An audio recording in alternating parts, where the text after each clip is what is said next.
The psychology of money Morgan Housel. आपलं स्वागत आहे. आज आपण एक असे महत्त्वाचे विषय समोर ठेवणार आहोत जो आपल्या आर्थिक निर्णयांना आणि जीवनाच्या दिशेला ठरवतो, पैशांचा मानसिक दृष्टिकोन.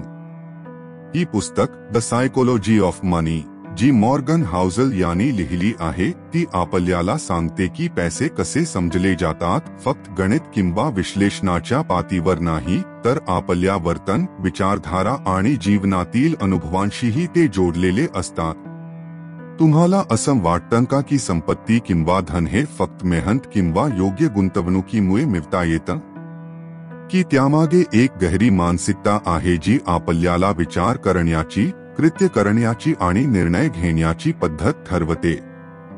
हाउजेल यांची ही पुस्तक खूप सोप्या आणि समजण्यासारख्या भाषेत याचं स्पष्टीकरण देतात. द सायकोलॉजी ऑफ मनी हे फक्त पैसे कमावण्याचे तंत्र नव्हे तर त्याच्याशी संबंधित मानसिकतेचं खोल ज्ञान देणारं आहे. तर आता आपण तयार आहात का? या प्रवासाला सुरुवात करूया जिथे आपण पैसे, संपत्ती आणि आपल्या निर्णयांच्या मागील मानसिकतेचं गहन समजून घेणार आहोत. हाउजेल यांच्या या पुस्तकातून आपल्याला शिकायला मिळेल की आर्थिक निर्णय आपल्या भावना, सवयी आणि मानसिकतेवर कसे प्रभाव टाकतात. चला तर मग सुरुवात करूया आणि पाहूया की द सायकोलॉजी ऑफ मनी आपल्या विचारांमध्ये कसा बदल घडवू शकते. पैशांचा मनोविज्ञानात्मक दृष्टिकोन. पैसे केवळ आकडे नाहीत. पैसे म्हणजे भावना आहेत, निर्णय आहेत आणि सवयींचे प्रतिबिंब आहेत. आपल्याला लहानपणापासून शिकवलं जातं की पैसे मोजा, खर्च करा आणि जपा. पण कधी शिकवलं जातं का पैशाशी वागा कसं? आज जगात करोडो लोक दररोज करोडो रुपये कमावतात.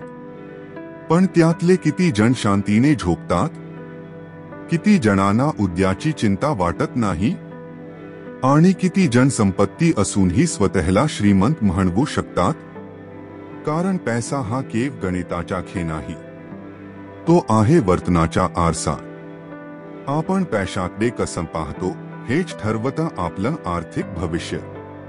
कधी कधी एकच परिस्थिती दोन माणसांवर वेगवेगळा परिणाम करते. एका व्यक्तीला अनपेक्षित खर्च झाल्यावर भीती वाटते, कसं भागवू आता सग? तर दुसरा म्हणतो चालेल, मी यावर उपाय शोधीन. हीच ती फरक करणारी गोष्ट, मनोवृत्ती.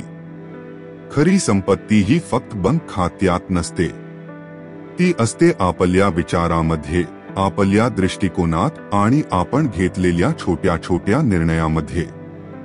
जर तुमच्याकडे पैसा आहे पण तो तुम्हाला शांत झोप देत नाही तर तो पैसा तुमचा मालक झाला आहे. आणि जर पैसा तुमच्या जीवनशैलीला समर्थन देतो, तुमच्या स्वप्नांना आधार देतो, तर तुम्ही खरोखरच श्रीमंत आहात. म्हणूनच पैसे कमवण्यापेक्षा महत्त्वाचं असतं पैशाला समजून घेणं, त्याचं मानसशास्त्र जाणून घेणं आणि स्वतःची वर्तनशैली सजगपणे घडवणं. याच दृष्टिकोनातून आपण पुढील भागामध्ये समजून घेणार आहोत नशीब, जोखीम, संयम, गुंतवणूक आणि आर्थिक निर्णयाचे मानसिक पैलू. कारण हे लक्षात ठेवा, श्रीमंती ही केवळ आकड्याची गोष्ट नसते, ती असते मनाची अवस्था.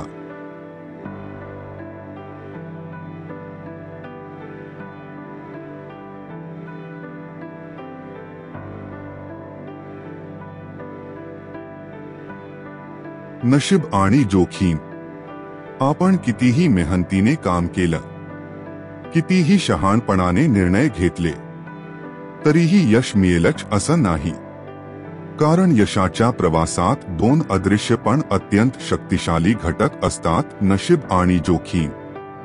आपण नेहमी यशस्वी लोकांच्या गोष्टी ऐकतो, वाचतो. बिल गेट्स कॉलेज सोडून पुढे गेला आणि त्याने मायक्रोसॉफ्ट बनवलं. होय, ही कथा प्रेरणादायी आहे पण ती पूर्ण चित्र दाखवत नाही. किती जणांनी कॉलेज सोडलं पण त्यांना बिल गेट्स सारखं यश मिळालं का? बिल गेट्स एका विशिष्ट काळात एका विशिष्ट ठिकाणी जन्माला आला जिथे संगणकाची सुरुवात होत होती.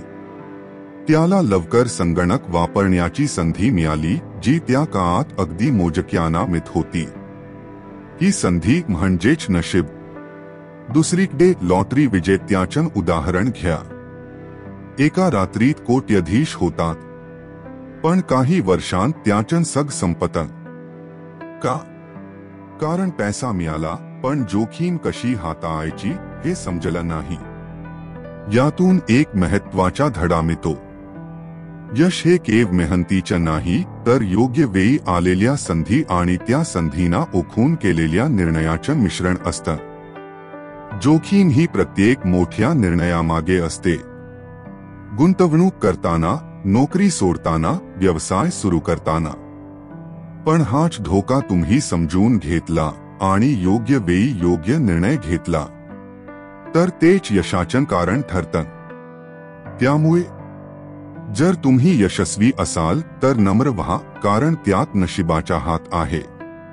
आणि जर अपयशी झालात तर खचू नका, कारण कधी कधी केवळ वेळ तुमच्या बाजूने नसते.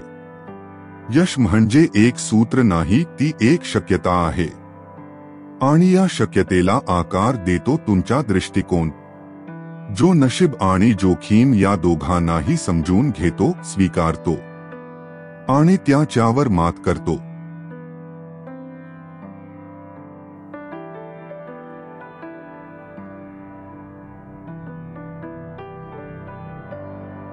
कधीच पुरेसं वाटत नाही लोभाचे धोके. पैसा, प्रसिद्धी, यश किती मिळालं, किती गाठलं तरी आतून एक आवाज येत राहतो, थोडं अजून हवंय. आणि हाच आवाज कधी कधी आपल्याला तहानलेल्या वावंटात भरकटवतो. एखादा उद्योजक एका कंपनीची उभारणी करतो, ती यशस्वी होते. मग दुसरी, तिसरी. पैसा येतो, नाव होतं, सग मिळतं तरी समाधान येत नाही. मनातली तहान वाढतच जाते. आता हवंय अजून एक प्रोजेक्ट, अजून थोडं यश, अजून मोठा टर्नओव्हर. असेच काही व्यापारी, प्रसिद्ध लोक आणि अगदी सामान्य माणसांपर्यंत लोभाच्या या आंध्या स्पर्धेत धावत राहतात, थांबत नाहीत आणि शेवटी एक दिवस स्वतःलाच हरवून बसतात. एका प्रसिद्ध संताने म्हटलं होतं, लोभ म्हणजे दुसऱ्या पायावर उभं राहून आपलं सावली गाठण्याचा प्रयत्न. म्हणजेच कधीच शक्य नाही, कारण लोभाला शेवट नाही. आणि जिथं थांबणं शिकलेलं नाही तिथं शहाणपण नाही. थोडक्यात काय, कधी थांबायचं हे समजणं हीच खरी यशाची आणि सुखाची गुरुकिल्ली आहे. नाहीतर तुमचं आयुष्य हे मिक्तीच्या आकड्यामध्ये मोजलं जाईल, पण मन मात्र कायम रिकामच राही. आज तुम्ही स्वतःला एक प्रश्न विचारा, खरंच किती पुरेसा आहे? आणि जर त्याचं उत्तर तुमच्याकडे नसेल तर थांबा, विचार करा, कारण कधी कधी थांबणं म्हणजेच पुढे जाणं असतं.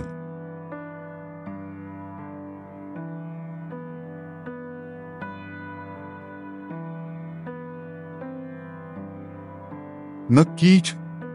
खाली बचत बनाम कमाई या विषयावर 1000 शब्दांची सखोल, भावनिक आणि प्रभावी शैलीतील मराठी स्क्रिप्ट दिली आहे. ही स्क्रिप्ट खास AI व्हॉइस नरेशन साठी तयार करण्यात आली आहे. स्पष्ट उच्चार, योग्य विरामचिन्ह आणि भावनात्मक टोन यांचा विचार करून लिहिलेली आहे. बचत बनाम कमाई, खरी संपत्ती म्हणजे जे दिसत नाही. आपण सर्वांनी हे अनेक वेळा ऐकलं आहे, अरे तो माणूस खूप कमावतो. पण तुम्ही कधी ऐकलं आहे का, तो माणूस खूप वाचवतो? बहुतेक नाही. कारण आपल्या समाजात कमाईचे कौतुक होते, पण बचतीचं महत्त्व फारसं समजून घेतलं जात नाही. पैसे कमवणं हे तर सुरुवात आहे, पण पैसे वाचवणं ती खरी कला आहे. कारण कमाई ही दिसते, पण बचत ही भासते. आणि हेच खरी संपत्ती म्हणजे जे दिसत नाही हे विधान आपल्याला शिकवतं. पैशाचं खरं मूल्य नुसतं येणं नव्हे, थांबवणंही. समजा एखादी व्यक्ती महिन्याला 1 लाख रुपये कमावते, पण ती जर 90,000 खर्च करते आणि फक्त 10,000 वाचवते तर वर्षभरात तिच्या हातात काय उरतं? दुसरीकडे एखादी व्यक्ती 50,000 कमावते पण 25,000 वाचवते, तर खरी संपत्ती कुणाकडे आहे? उत्तर स्पष्ट आहे. बचत म्हणजे केवळ कमी खर्च करणं नाही, तर ती एक विचारसरणी आहे, एक मानसिकता आहे, एक दीर्घकालीन यशाची पायरी आहे. आज आपण ज्या भौतिक सुखांना समृद्धी मानतो त्यामागे असते ती शिस्तबद्ध बचत, जी इतर कुठल्याही आर्थिक सल्ल्यापेक्षा अधिक प्रभावी ठरते. बचत म्हणजे स्वतःवर नियंत्रण. बचत करणं म्हणजे मी हे घेत नाहीये कारण माझ्याकडे पैसे नाहीत असं नाही, तर मी हे घेत नाहीये कारण मला माहित आहे हे मला खरंच लागत नाही ही प्रगल्भता आहे. हे लक्षात ठेवा.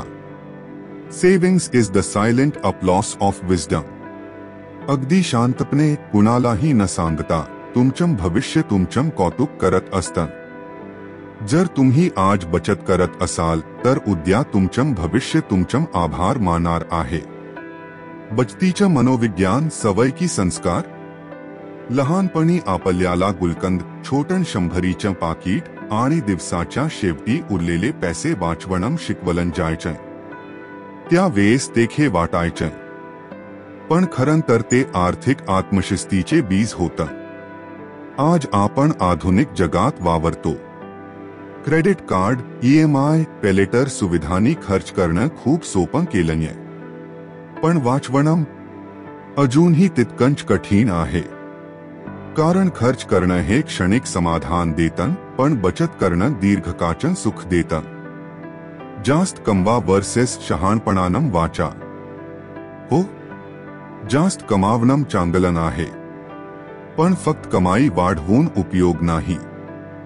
जर वाचवणं जमत नसेल तर एका व्यक्तीनं करोडो कमावले, पण तोच खर्ची स्वभाव आणि गैरव्यवस्थापनामुळे तो दिवाळखोर झाला.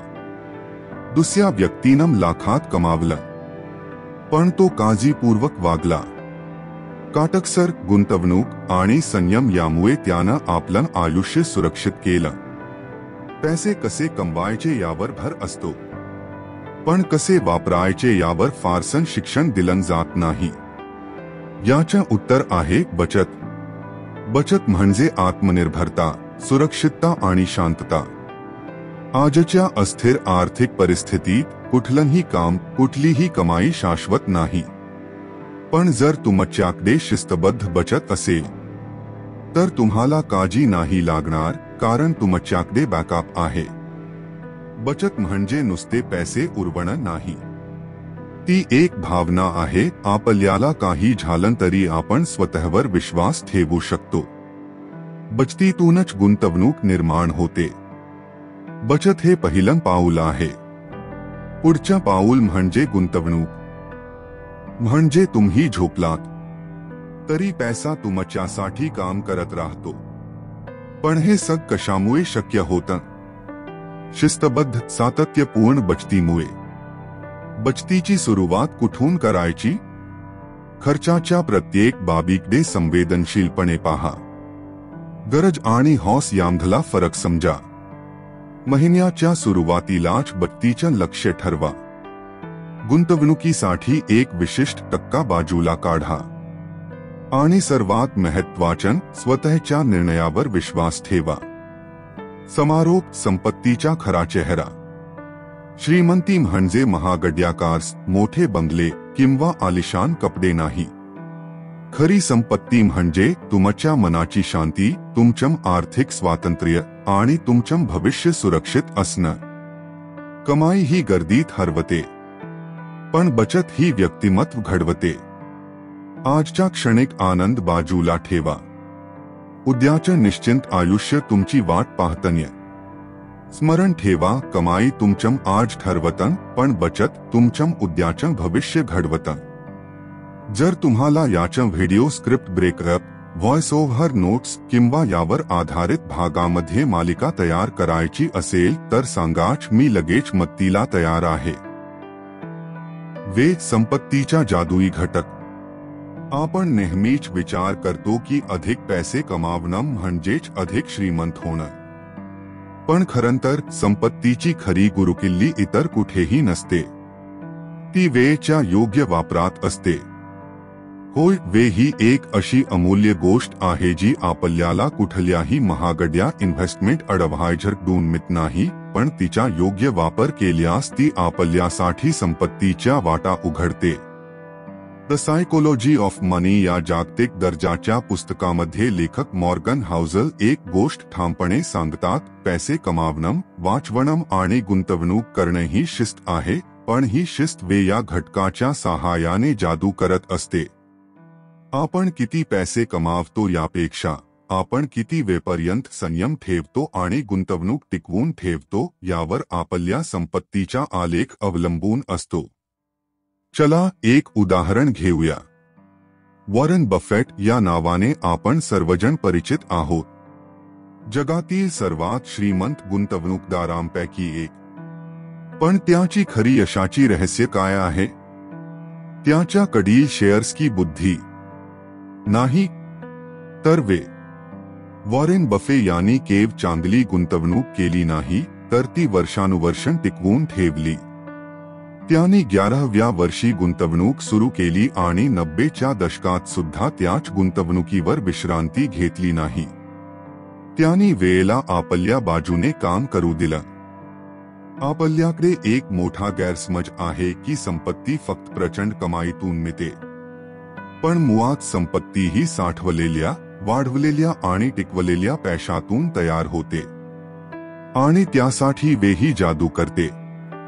आपल्याला रोज फक्त काही रुपये वाचवायचे आहेत आणि ती रक्कम शहाणपणाने गुंतवायची आहे. बाकी काम वेळ आपोआप करत जातो. कंपाऊंड इंटरेस्ट म्हणजेच चक्रवाढ व्याज ही संकल्पना त्याच वेळेच्या जादूवर आधारित आहे.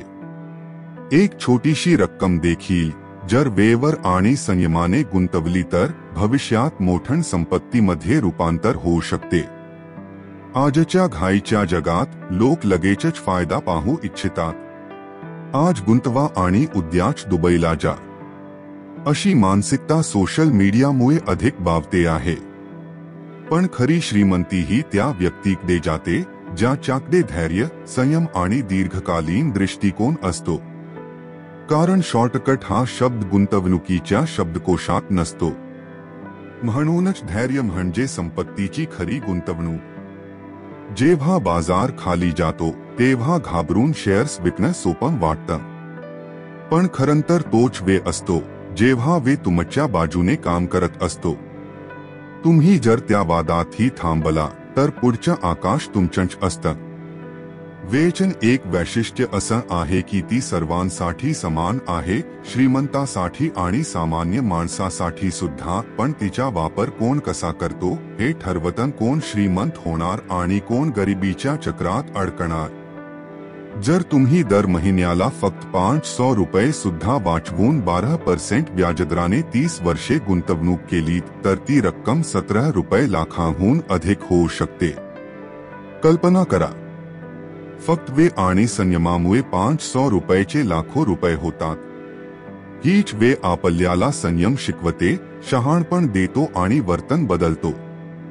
द सायकोलॉजी ऑफ मनी मध्ये हा मुद्दा पुन्हा पुन्हा अधोरेखित केला आहे. पैसा कमवणं सोपा आहे, पण तो साठवणं आणि वाढवणं ही मानसिकता आणि वेळेच्या सहकार्यानेच शक्य होतं. आपण जर या तत्वज्ञानाला आपल्या जीवनशैलीत आणलं तर आपल्याला आयुष्यभर झगडावं लागणार नाही. कारण वेळ आणि संयम हेच आपले भविष्य घडवतील. तर मित्रांनो, पुढच्या वेळी जेव्हा तुम्ही किती कमावलं या प्रश्नावर गर्वाने उत्तर द्याल तेव्हा एक क्षण थांबा आणि स्वतःला विचारा, मी किती वेळ आणि संयम गुंतवतोय? कारण खरंतर वेळ हीच खरी श्रीमंती आहे. जर हाच विचार आपल्या मनात खोलवर रुजवला गेला तर आपण फक्त पैसे कमावणार नाही तर त्या पैशामध्ये जिवंत अर्थ घालू. हाच विचार, हाच मंत्र आणि हीच संपत्तीची खरी गुरुकिल्ली आहे. हवे असल्यास मी या स्क्रिप्टवर आधारित 16:09 व्हिज्युअल्ससाठी स्क्रीन प्ले सुद्धा बनवून देऊ शकतो. या स्क्रिप्टचा हिंदी अनुवादही तुम्हाला पाहिजे असल्यास सांगायला विसरू नका. पैसा, संपत्ती आणि यश याचा विचार करताना आपण सहसा बुद्धिमत्ता, शाळेतील गुण किंवा IQ याला खूप महत्त्व देतो. पण खरं पाहिलं तर केवळ बुद्धिमत्ता कधीच पुरेशी ठरत नाही. वर्तन म्हणजेच आपली सवय, शिस्त, विचार करण्याची पद्धत आणि निर्णय घेण्याची शैली हेच आपल्या आयुष्याच्या खरी उंची ठरवतं. मॉर्गन हाउझेल यांच्या द सायकोलॉजी ऑफ मनी या जगप्रसिद्ध पुस्तकात एक अतिशय मोलाचा मुद्दा मांडला आहे. शहाणपण हे IQ पेक्षा कितीतरी पटीने जास्त महत्त्वाचे आहे, कारण व्यवहारात यशस्वी होण्यासाठी केवळ किती हुशार आहात हे महत्त्वाचे नसतं, तर आपण किती संयमी, साधे आणि सातत्यशील आहोत हे महत्त्वाचे ठरतं. जरा विचार करा, अनेक वेळा आपण पाहतो की खूप शिकलेले चाणाक्ष लोक देखील चुकीचे आर्थिक निर्णय घेतात. काही जण थोड्याशा नफ्यावर खुश होतात, तर काही जण अधिक नफ्याच्या हव्यासात सग गमावून बसतात. का होतं असं? कारण त्यांच्या वागणुकीत, निर्णयामध्ये आणि मनोवृत्तीत सातत्य आणि संयमाची कमतरता असते. दुसरीकडे एक साधा, शांत, जमिनीवर पाय ठेवून चालणारा व्यक्ती जास्त न बोलता काटकसर आणि सातत्य ठेवून मोठी संपत्ती उभारतो. इथेच वर्तन हे बुद्धिमत्तावर मात करतं. साधेपणा म्हणजे काय? म्हणजेच आपल्याकडे जसं आहे त्यात समाधान मानणं. आपल्या क्षमतेपेक्षा अधिक खर्च न करणं, फक्त दिखाव्यासाठी मोठं काही न करणे हाच खरा शहाणपणाचा गुण आहे. अनेक लोक माझ्याकडे काय आहे हे दाखवायचं यामध्ये एवढे गुंततात की माझ्याकडे किती आहे हे जपायचं हे विसरून जातात. नम्रता हे दुसरं एक मोलाचं वैशिष्ट्य. आपल्याला सर्व काही माहीत आहे असा अहंकार ठेवणं हा आर्थिक जगतातील सर्वात मोठा शत्रू आहे. उलट जो नम्र असतो तो नवनवीन गोष्टी शिकायला नेहमी तयार असतो, चुका मान्य करतो आणि अनुभवातून घडतो. नम्रता म्हणजे आपली मर्यादा ओळखणं आणि त्याच्याशी प्रामाणिक राहणं. आणि सर्वांत महत्त्वाचं म्हणजे सातत्य.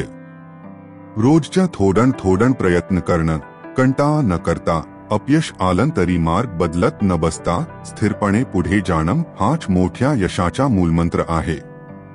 गुंतवणूक असो, खर्चाचं नियोजन असो की स्वप्न पूर्ण करण्याची वाट, जो व्यक्ती सातत्य ठेवतो तोच शेवटी यशाचं शिखर गाठतो. आजचा जमाना जलद यशाचा आहे. लगेच पैसे हवेत, इन्स्टंट रिटर्न्स पाहिजेत. पण हे सग चकवाच आहे. खरा पैसा ह्या संपत्तीचा पाया शिस्तबद्ध वर्तनात आहे. त्यासाठी हिम्मत लागते, संयम लागतो आणि स्वतःवरचा विश्वास लागतो. म्हणूनच जर तुम्हाला आयुष्यात आर्थिक यश हवं असेल तर केवळ किती हुशार आहात यावर विसंबू नका. त्याऐवजी स्वतःला विचारा, माझं वर्तन शहाणपणाचं आहे का? मी सातत्याने प्रयत्न करतो का? मी साधेपणा आणि नम्रतेने निर्णय घेतो का? कारण शेवटी धन कमवणं ही एक कला आहे.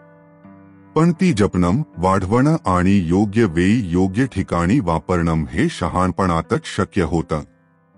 आणि ते शहाणपण बुद्धिमत्तेच्या परीक्षा नसतात, तर वर्तनातून, सवयीमधून आणि विचारांच्या पद्धतीतून जन्म घेतं. वर्तन बुद्धिमत्ता हा मंत्र लक्षात ठेवा. कारण तुमचं वर्तनच तुमचं भविष्य घडवतं. वास्तववादी दृष्टिकोन, परिपूर्ण विचार. आपल्या रोजच्या आयुष्यात, विशेषतः आर्थिक निर्णय घेताना, आपण अनेकदा परिपूर्णतेच्या शोधात असतो. आपण विचार करतो, याच क्षणी सर्वात चांगला निर्णय कोणता असेल, कोणती योजना सर्वाधिक फायदेशीर असेल आणि कोणता मार्ग सर्वात तर्कशुद्ध असेल. पण खरंच विचार करा, आयुष्य नेहमी तर्कशुद्ध असतं का? उत्तर आहे नाही. मॉर्गन हाउझेल यांच्या द सायकोलॉजी ऑफ मनी या पुस्तकात त्यांनी एक फार महत्त्वाची गोष्ट नमूद केली आहे. लोक तर्कशुद्ध नसतात पण व्यवहार्य असतात. ही आपल्याला विचार करायला भाग पाडते. कारण आपल्यापैकी फारच थोडे लोक हे निर्णय घेताना 100% तार्किक असतात. बहुतेक वेळा आपल्या भावना, आपले अनुभव, आपली भीती, आशा आणि सामाजिक परिस्थिती हे सगळे एकत्र येतं आणि आपल्या निर्णयांना आकार देतं. उदाहरणच घ्या, एखाद्या व्यक्तीने शेअर मार्केटमध्ये गुंतवणूक करायची आहे. तर्कशुद्ध पद्धतीने विचार केला तर रिस्क स्वीकारावी लागते, भावांची चढउतार समजून घ्यावी लागते आणि संयम ठेवावा लागतो. पण जर त्याने पूर्वी नुकसान अनुभवले असेल किंवा त्याला आर्थिक स्थिरतेची अधिक गरज वाटत असेल तर तो भावनिक निर्णय घेईल. कदाचित तो FD मध्ये पैसे ठेवेल कारण तिथे त्याला मनःशांती मिळते. हे निर्णय पूर्णतः तर्कशुद्ध नाहीत पण व्यवहार्य आहेत. आणि हेच खरे जीवन आहे. आर्थिक जगतात भावना हा शब्द अनेकदा नकारात्मक समजला जातो. पण हाउझेल सांगतात कधी कधी भावनिक निर्णय देखील योग्य ठरतात जर ते दीर्घकालीन हिताचे असतील. कारण आपण यंत्र नाही. आपल्याला मानसिक शांतता, स्थैर्य आणि भविष्यासाठी सुरक्षा हवी असते. म्हणूनच जर एखादा निर्णय तुम्हाला मानसिक शांती देत असेल आणि तो तुम्हाला दीर्घकालीन फायदे मिळवून देत असेल तर तो निर्णय योग्यच आहे. थोडक्यात परिपूर्ण निर्णय घेण्याच्या मागे लागणं ही एक भ्रमासारखी गोष्ट आहे. प्रत्येक वेळेस सर्व काही अचूक आणि विश्लेषणात्मक पद्धतीने ठरवता येत नाही. आयुष्यात असे अनेक क्षण येतात जिथे आपल्याला फक्त काय योग्य वाटतं ते बघावं लागतं. आपण सगळे आपल्या भावनाचा एक भाग आहोत आणि त्यात काही गैर नाही. म्हणूनच जर तुम्ही एखाद्या आर्थिक निर्णयात पूर्णपणे तर्कशुद्ध नसलात पण तो निर्णय तुमच्या मानसिक आरोग्यास, कौटुंबिक स्थैर्यास आणि दीर्घकालीन उद्दिष्टांशी सुसंगत असेल तर तो योग्यच आहे. हेच खरं शहाणपण. हे लक्षात ठेवा, वास्तववादी दृष्टिकोन म्हणजे परिस्थितीचा स्वीकार, आपल्या भावनाचं भान आणि भविष्यासाठी योग्य दिशा निवडणं. परिपूर्णता शोधण्यात वेळ वाया घालवण्यापेक्षा वास्तवात पाय रोवून जगण्याची गरज अधिक आहे. आणि म्हणूनच वास्तववादी दृष्टिकोन, परिपूर्ण विचार ही संकल्पना तुमचं आर्थिक जीवन बदलू शकते. ती तुम्हाला निर्णय घेण्याची नवी दृष्टी देते जी अधिक मानवी, अधिक खरी आणि अधिक शाश्वत आहे. तर विचार करा, पुढचा निर्णय तुम्ही घेताना तुमचं मन तुम्हाला काय सांगतंय. आणि ते ऐकणं कधी कधी सर्वात शहाणपणाचं असतं. काहीच क्षण सर्व काही ठरवतात.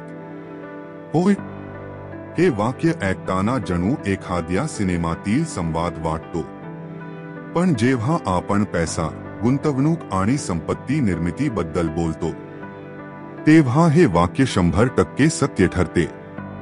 आपल्या आयुष्यात अनेक निर्णय आपण घेत असतो, काही लहान, काही मोठे. पण त्यातील फक्त काहीच क्षण, काहीच निर्णय असे असतात जे आपल्याला आयुष्यभरासाठी वन देतात. आणि गुंतवणुकीच्या जगात हेच क्षण असतात जे आपल्याला किंवा तर काहींना अब्जाधीश बनवतात आणि काहींना नेहमीसाठी शहाणही करतात. मॉर्गन हाउझेल यांच्या द सायकोलॉजी ऑफ मनी या जगप्रसिद्ध पुस्तकात एक फारच महत्त्वाचा मुद्दा मांडला आहे. संपत्ती ही आपल्या बहुतांश वेळेस काहीच निवडक निर्णयांवर अवलंबून असते आणि हा मुद्दा अर्थजगतातील सर्वांत खोल आणि क्रांतिकारक विचारांपैकी एक आहे. मित्रांनो, गुंतवणूक म्हणजे सतत यशस्वी असणे नव्हे. गुंतवणूक म्हणजे योग्य वेळी योग्य निर्णय घेणे. आणि हा निर्णय घेण्याचा क्षण कधी आपल्याला लागतो तर कधी नक्की घडतो. पण त्याचे परिणाम मात्र दीर्घकालीन असतात. हेच काही क्षण असतात जे सर्व काही ठरवतात. उदाहरण द्यायचं झालं तर ॲपल किंवा ॲमेझॉन मध्ये ज्यांनी 1990 से 2000 दरम्यान गुंतवणूक केली त्यांनी कदाचित त्या वेळी 1,00,000-1,50,000 रुपये गुंतवले असतील. पण आज त्याच गुंतवणुकीची किंमत कोट्यवधी रुपयांवर पोहोचलेली आहे. त्यांनी दिवसभर ट्रेडिंग केलं का? नाही. त्यांनी सतत बाजाराच्या बातम्या ऐकून निर्णय बदलले का? नाही. त्यांनी फक्त एकच योग्य वेळी धैर्याने आणि विश्वासाने गुंतवणूक केली. आणि ती गुंतवणूक म्हणजेच तो क्षण, ज्या क्षणात त्यांनी त्याच्या आर्थिक आयुष्याचा पाया घातला. आपण आपल्या आयुष्यात किती वेळा विचार करतो की थोडं अजून माहिती घेऊया, अजून थांबूया, योग्य वेळ येऊ द्या. पण लक्षात घ्या, काही वेळा ही योग्य वेळ नशिबाच्या रूपात, अनपेक्षित संधीच्या रूपात समोर येते. आणि आपण जर त्यावेळी निर्णय घेऊ शकलो नाही तर संधी हातातून निघून जाते. कायमची गुंतवणुकीत सर्वात मोठे नफा मिळतात अशा निर्णयांतून जे काही निवडक वेळा घेतले जातात. आणि हे निर्णय घ्यायला 100% माहितीची गरज नसते.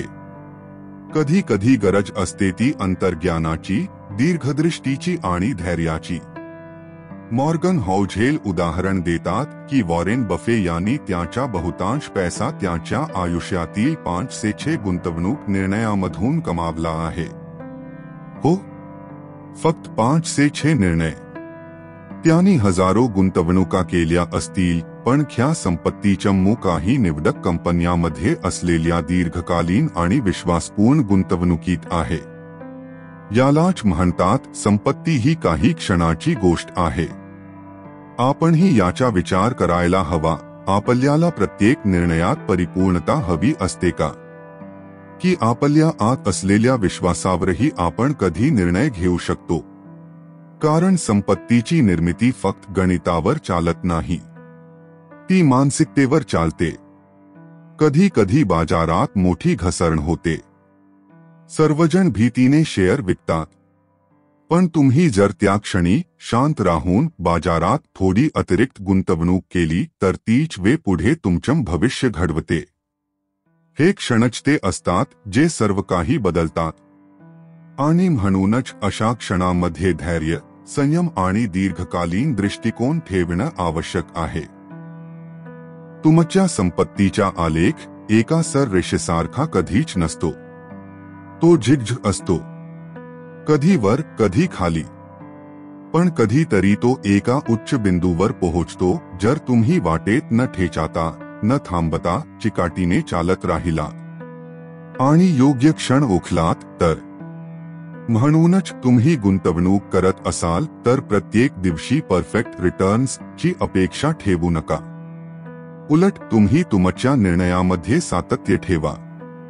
आणि जेव्हा संधीदार ठोठवेल तेव्हा संकोच न करता ती उघडा. कारण काहीच क्षण सर्व काही ठरवतात. आणि हे क्षण तुमचं आयुष्यच बदलू शकतात. शेवटी तुमचा प्रवास महत्त्वाचा आहेच, पण त्या प्रवासातील काही निवडक थांबे, काही निवडक निर्णय हेच तुमचं आर्थिक नशीब ठरवतात. तेव्हा तयार राहा, शिक्षित राहा आणि सर्वात महत्त्वाचं, सजग राहा. कारण तुमचा तो एक निर्णय, त्या एका क्षणात घेतलेला निर्णय तुम्हाला तुमचं स्वप्नों का जीवन देऊ शकतो. दुसऱ्याचा प्रभाव, तुलना टाळा. दुसऱ्याचा आर्थिक जीवन पाहून स्वतःच्या आर्थिक प्रवासाची तुलना करणे ही एक मोठी चूक असते. द सायकोलॉजी ऑफ मनी या मॉर्गन हौजेल लिखित पुस्तकात याचे अत्यंत सुंदर आणि प्रभावी वर्णन आढळते. आपण अनेकदा आपल्या आयुष्यातील आर्थिक निर्णय हे इतरांच्या यश, जीवनशैली, सोशल मीडिया पोस्ट्स किंवा त्याच्याकडून ऐकलेल्या गोष्टींवर आधारित घेतो. पण हे अनुकरण अंधानुकरण होऊ शकतं आणि त्याचे परिणाम फारच धोकादायक असतात. तुमचं आणि दुसऱ्याचं जीवन समान नाही, तर त्याच्या पार्श्वभूमी, मूल्य, गरजा, जबाबदाऱ्या आणि उद्दिष्टंही वेगवेगळी असतात.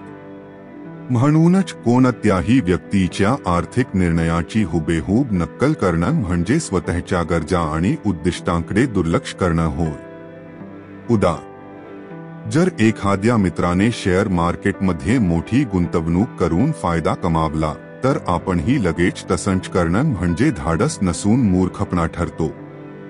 कारण त्याच्या निर्णयामागे त्याची विशिष्ट माहिती, धोरण, रिस्क घेण्याची क्षमता आणि परिस्थिती असते, जी आपल्याकडे असो वा नसो. तुलना ही केवळ आर्थिक दृष्टीनेच नव्हे, तर मानसिक आणि भावनिक दृष्टिकोनातूनही घातक ठरते. कारण ही तुलना एक असमाधानाची भावना निर्माण करते. आपण कितीही कमावलं, साठवलं, गुंतवलं तरी इतरांपेक्षा आपण कमीच आहोत ही भावना मनात घर करू लागते. हे सततचे असमाधान आपल्याला चुकीचे निर्णय घेण्याकडे प्रवृत्त करतं, जसं की अनावश्यक खर्च, चुकीच्या ठिकाणी गुंतवणूक किंवा फक्त दाखवण्यासाठी उधळपट्टी करणे. वैयक्तिक अर्थविश्वात तुलना म्हणजे विनाशाची पहिली पायरी आहे. आपली संपत्ती, आपल्या गरजा आणि आपली उद्दिष्टे ही केवळ आपल्यासाठीच योग्य ठरतात. त्यामुळे कोण कशात यशस्वी झालं, कोण काय करतंय यापेक्षा स्वतःची स्थिती समजून घेतली पाहिजे. हे समजणं म्हणजेच खरी आर्थिक समजूत. मॉर्गन हाउझेल यांचे एक वाक्य इथे फारच विचारप्रवर्तक आहे. आपण ज्या गोष्टी पाहतो त्या म्हणजे दुसऱ्याचं हायलाइट रील असतं आणि आपण आपल्या कष्टाची त्याची तुलना करतो. म्हणजेच सोशल मीडियावर किंवा समाजात दिसणारं यश, गाड्या, घरे, प्रवास हे सर्व त्याच्या जीवनातील सर्वसामान्य वास्तव नाही, तर त्याचं दाखवायचं दृश्य असतं.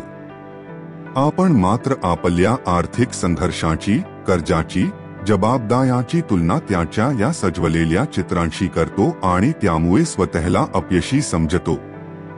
या सगळ्यातून बाहेर पडायचं असेल तर आर्थिक दृष्टिकोन स्वप्रेरित आणि स्वकेंद्रित हवा. आपले उद्दिष्ट काय आहेत? आपल्याला काय गाठायचं आहे? आपल्या सध्याच्या आर्थिक स्थितीत काय शक्य आहे? याचा विचार करणे अत्यंत आवश्यक आहे. मगच आपण स्वतःसाठी योग्य निर्णय घेऊ शकतो. ते इतरांपेक्षा वेगळे असले तरी चालतील, पण ते आपल्यासाठी योग्य असतात हे महत्त्वाचे. उदाहरण द्यायचं झालं तर दोन व्यक्ती आहेत. एक आहे अविवाहित, उच्च पगार असलेला, जबाबदाऱ्या कमी, आणि दुसरा आहे कुटुंबियांसह राहणारा, मध्यमवर्गीय पार्श्वभूमीतला. या दोघांची गुंतवणूक धोरणे एकसारखी असू शकतात का? निश्चितच नाही. पहिल्या व्यक्तीला जोखीम घेता येते, त्याचं उत्पन्न त्याच्या गरजांपेक्षा जास्त आहे. दुसऱ्याला मात्र जबाबदाऱ्या जास्त, तर उत्पन्न मर्यादित, त्याला स्थिरता आणि सुरक्षितता हवी. जर दुसऱ्या व्यक्तीने पहिल्याची रणनीती आंधळेपणाने अनुसरली तर आर्थिक नुकसान होण्याची शक्यता जास्त. त्यामुळेच इतरांच्या आर्थिक यशाच्या गोष्टी प्रेरणा म्हणून घ्या, पण दिशा म्हणून नाही. तुमचा मार्ग, तुमचं वेग, तुमचं ध्येय हे तुमचं आहे. आणि हीच गोष्ट दीर्घकालीन यशासाठी अत्यावश्यक आहे. शेवटी एक महत्त्वाचा मुद्दा, तुलना ही स्पर्धेची भावना निर्माण करते. आणि पैसा हा स्पर्धेचा विषय नसून जीवन सुसंवादाचा भाग आहे. पैशाने स्वप्न पूर्ण होतात, सुरक्षितता मिळते, सन्मान मिळतो, पण हे सगळं तेव्हाच जेव्हा आपण स्वतःचे जीवन केंद्रस्थानी ठेवतो, दुसऱ्याचं नाही. तर मित्रांनो, आजपासूनच हा निर्धार करा, आपण दुसऱ्याशी तुलना करणार नाही. त्याऐवजी आपण स्वतःच्या आर्थिक स्थितीची प्रामाणिकपणे तपासणी करू, आपली उद्दिष्टं ओळखू आणि त्यासाठी योग्य पावलं उचलू. हीच खरी आर्थिक समज आणि हीच यशाकडे नेणारी खरी वाट. आता हा विचार नुसता ऐकून विसरू नका. तुमच्या नोट्समध्ये लिहा, मी दुसऱ्यांशी तुलना करणार नाही. मी माझा मार्ग स्वतः ठरवणार. कारण आर्थिक स्वातंत्र्याची सुरुवात होते स्वतःवर विश्वास ठेवण्यातून आणि स्वतःसाठी योग्य निर्णय घेण्यातून. अंतिम विचार, स्वातंत्र्य हीच खरी संपत्ती. सर्वात मोठी संपत्ती म्हणजे आपल्या वेळेवर स्वायत्तता. या एका वाक्यात जीवनाचं एक फार मोठं तत्व दडलं आहे. माणूस आयुष्यभर पैसा कमवतो, गुंतवतो, साठवतो. पण हे सर्व करताना आपण एक अत्यंत महत्त्वाची गोष्ट हरवून बसतो, आपला वेळ, आपलं स्वातंत्र्य. द सायकोलॉजी ऑफ मनी या मॉर्गन हाउझेल लिखित पुस्तकात याचा फारच विचारप्रवर्तक आणि भावनिक पद्धतीने उहापोह केला आहे. हा विषय फक्त आर्थिक दृष्टिकोनातून नाही तर मानवी वर्तन, मानसिकता आणि जीवनशैली यांच्यावरही प्रकाश टाकतो. समजा तुमच्याकडे कोट्यवधी रुपयांची संपत्ती आहे, पण तुम्हाला रोज तुमचं काम एखाद्या बॉसच्या आदेशावर करावं लागतं, वेळेनुसार जगावं लागतं आणि तुमचं आयुष्य दुसऱ्याच्या अपेक्षानुसार चालावं लागतं. तर ही संपत्ती काय उपयोगाची? खरी श्रीमंती तीच जी तुम्हाला तुमचा वेळ, तुमचे निर्णय, तुमचं आयुष्य स्वतःच्या हाती ठेवायला मदत करते. स्वातंत्र्य म्हणजे काय? हे फक्त कुठेही फिरण्याचं स्वातंत्र्य किंवा कोणालाही नाही म्हणण्याचं स्वातंत्र्य नाही. हे आहे सकाळी उठल्यावर तुम्हाला काय करायचं आहे हे स्वतः ठरवण्याचं स्वातंत्र्य. आजचा दिवस कसा घालवायचा, कुठे खर्च करायचा, कुणाबरोबर राहायचं, कोणत्या कामाला हो किंवा नाही म्हणायचं हे तुम्ही ठरवलंत तर तुम्ही खरोखर श्रीमंत आहात. पैशाकडे पाहण्याचा आपला पारंपरिक दृष्टिकोन असतो जास्त कमावणं, जास्त साठवणं आणि जास्त संपत्ती गोळा करणं. पण हावझेल म्हणतो संपत्ती म्हणजे केवळ बँक बॅलन्स नाही, ती आहे पर्यायाची मोकीक. म्हणजे जेव्हा तुमच्याकडे इतकी आर्थिक क्षमता असते की तुम्ही तुमच्या आयुष्यातील महत्त्वाचे निर्णय इतरांच्या दडपणामुळे न घेता स्वतःच्या इच्छेनुसार घेऊ शकता, तेव्हाच तुम्ही श्रीमंत होता. समजा एखाद्याला अभिनयाची आवड आहे, पण घरखर्च, कर्ज, जबाबदाऱ्या यामुळे तो कंटाळवाण्या नोकरीत अडकलेला आहे. तो स्वतःला म्हणतो थोडं अजून कमवतो, मग पाहू. पण वर्ष जातात आणि हे थोडं अजून कधीच पुरेसं वाटत नाही. इथे आर्थिक गरज आणि मानसिक गुलामी हातात हात घालून चालतात. ह्या अर्थानं स्वातंत्र्य तेव्हाच मिळतं जेव्हा आपण स्वतःच्या वेळेचं नियंत्रण मिळवतो. हावझेल एका अत्यंत महत्त्वाच्या गोष्टीकडे लक्ष वेधतो. आपण बहुतेक वेळा दुसऱ्याच्या हायलाइट्स बघतो आणि आपलं कस्टेज जीवन त्याच्याशी तुलना करतो. म्हणजे सोशल मीडियावर एखादी व्यक्ती नवी कार घेताना दिसते, दुसरा परदेशात फिरताना दिसतो आणि आपण मनात विचार करतो मी मागे पडलोय का? आणि मग आपण ही अशीच संपत्ती, अशीच जीवनशैली मिळवण्याच्या धडपडीत स्वतःच्या गरजा, मूल्य आणि स्वप्न विसरतो. यातून जे मिळतं ते म्हणजे थकवा, असमाधान आणि मानसिक गुलामी. पैसा मिळवणं हे वाईट नाही, पण तो कितीही असला, जर तुम्ही तुमचं आयुष्य इतरांच्या अपेक्षानुसार, भीतीमुळे किंवा सामाजिक दबावामुळे जगत असाल तर तो पैसा व्यर्थ आहे. आणि याचं मूळ कारण आहे वेळेवर असलेलं नियंत्रण गमावणं. आजचा माणूस इतका व्यग्र झाला आहे की त्याच्याकडे स्वतःसाठी वेळ नाही. सकाळपासून रात्रीपर्यंत काम, कर्ज फेडणं, खर्चाची गणितं यात तो अडकून जातो. आणि मग एक दिवस त्याला तन की आयुष्य तर निसटून गेलं. पैसा आहे पण वेळ नाही, आरोग्य नाही, समाधान नाही. आणि हेच लक्षात घेतलं पाहिजे, वेळेवरचा ताबा म्हणजेच खरी संपत्ती.